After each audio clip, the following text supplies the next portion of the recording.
Adding forced the evacuation of thousands. Joint approach on decommissioning. The owners of this farm ask for new evidence to be considered after unexplained animal deaths. The Israeli army denies responsibility for the wounding of Irish troops by a landmine. And the North dominates the Tidy Towns competition. Hillsborough is the overall winner.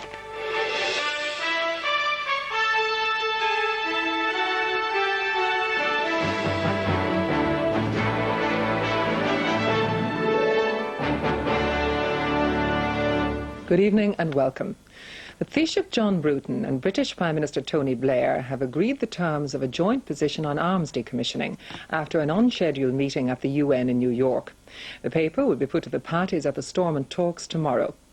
Whitehall sources were initially cautious in their response to reports of the agreement. However, a spokesman for the Prime Minister later confirmed that agreement had been reached between the governments, but not other parties to the talks. Tonight, the Sinn Féin leader Gerry Adams said his party would study very carefully whatever proposals were agreed. Tony Blair and John Bruton are in New York to address the United Nations Earth Summit, but Northern Ireland dominated their surprise bilateral meeting. The two men discussed their strategy for moving the multi-party talks forward, and afterwards the Taoiseach told RTE what had emerged. Well, we reviewed the preparation for moving the talks forward in Belfast. One of the knotty issues is decommissioning, and we've reached effectively agreement on that now and how that's going to be handled. And that creates the conditions, I think, for fairly rapid forward movement in the talks. The surprise meeting between the Taoiseach and Tony Blair follows the British Prime Minister's strong statements about Sinn Féin's responsibilities at this critical stage of the peace process. The British Prime Minister over the weekend at the G8 summit said that Sinn Féin face a moment of decision. Do you agree with this analysis now? I do, because all of the clarification that they've been looking for is now provided. And they've got to make a choice. Do they want to go the political road, giving up violence, or do they want to have this dual-track strategy, which just isn't viable? Tonight, the Taoiseach changes subject, moving from the peace process to the challenges facing the global environment. He's addressing the UN Earth Summit about now.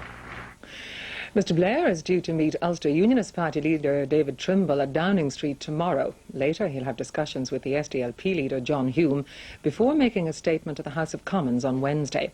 Over the weekend, the Stormont Talks chairman, George Mitchell, warned that the process couldn't continue indefinitely without progress. Belfast teenager who moved a British Prime Minister. Margaret Gibney wrote to Tony Blair urging him to do his best for peace.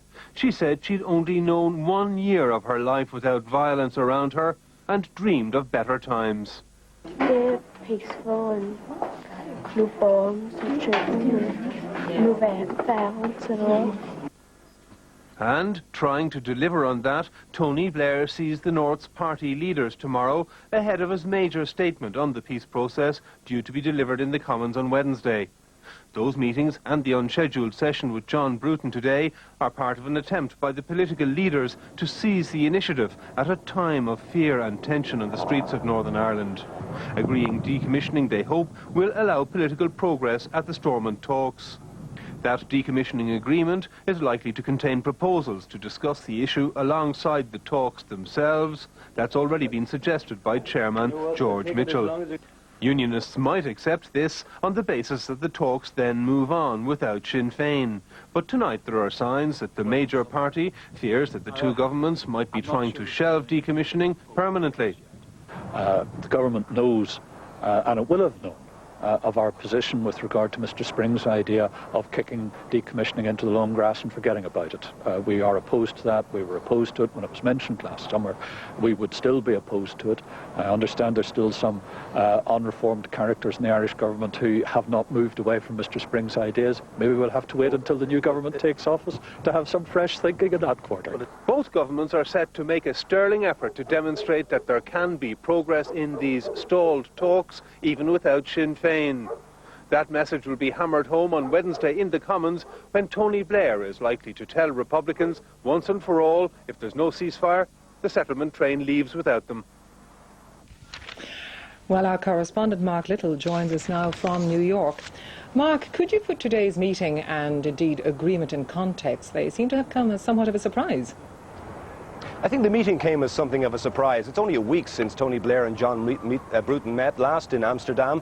So I think the timing of the meeting was a surprise, but possibly the content wasn't, because obviously the governments have been working on this common approach to the issue of decommissioning for quite some time. So in that context, it wasn't a surprise. And also, I don't think it was a surprise coming so soon after Tony Blair's renewed efforts to put pressure on Sinn Féin. That happened just this weekend at the G8 summit in Denver. So obviously, Tony Blair is very, very anxious to move this process along, and for that reason, I think, in retrospect, the timing of the meeting wasn't a surprise.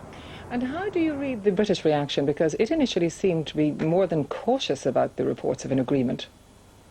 Very cautious. In fact, Tony Blair was speaking here in New York just in the last hour, and he was at great pains to say there had been agreement on a common approach by the governments, but that didn't involve the parties, so we shouldn't jump the gun and say that this is something which will be implemented today or tomorrow. I think the sensitivity arises from two things. First of all, Tony Blair doesn't want to anger the parties by assuming they will sign on to such an agreement, and also he has very important statements to make on Wednesday in the House of Commons, very important meetings tomorrow with the parties, and I don't think he wants to do anything which will spoil either of those two events. So in that sense, I think he may have been a little bit, the British may have been a little bit miffed at the sudden announcement of what had been agreed. And again, the emphasis was it had been agreed between the governments, but not with all the parties.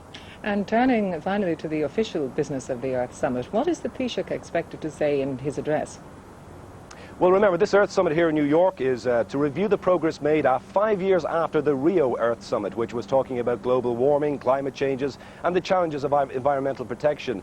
All the concerns about the lack of rapid movement in these areas will be expressed tonight by, I think, John Bruton. He'll talk about the changes that have happened since Rio and the difficulties they pose. And I talked to him earlier on. He gave me a sneak preview of what he will say, and this is exactly what he said.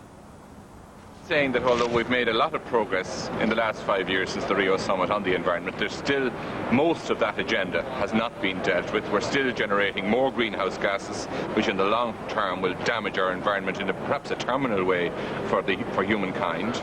And we've got a lot more to do, and we haven't an awful lot of time to do it within the next 10 to 15 years. And we've got to not just make commitments here at meetings, we've got to deliver them in politically tough decision making at national and local level, like in Europe.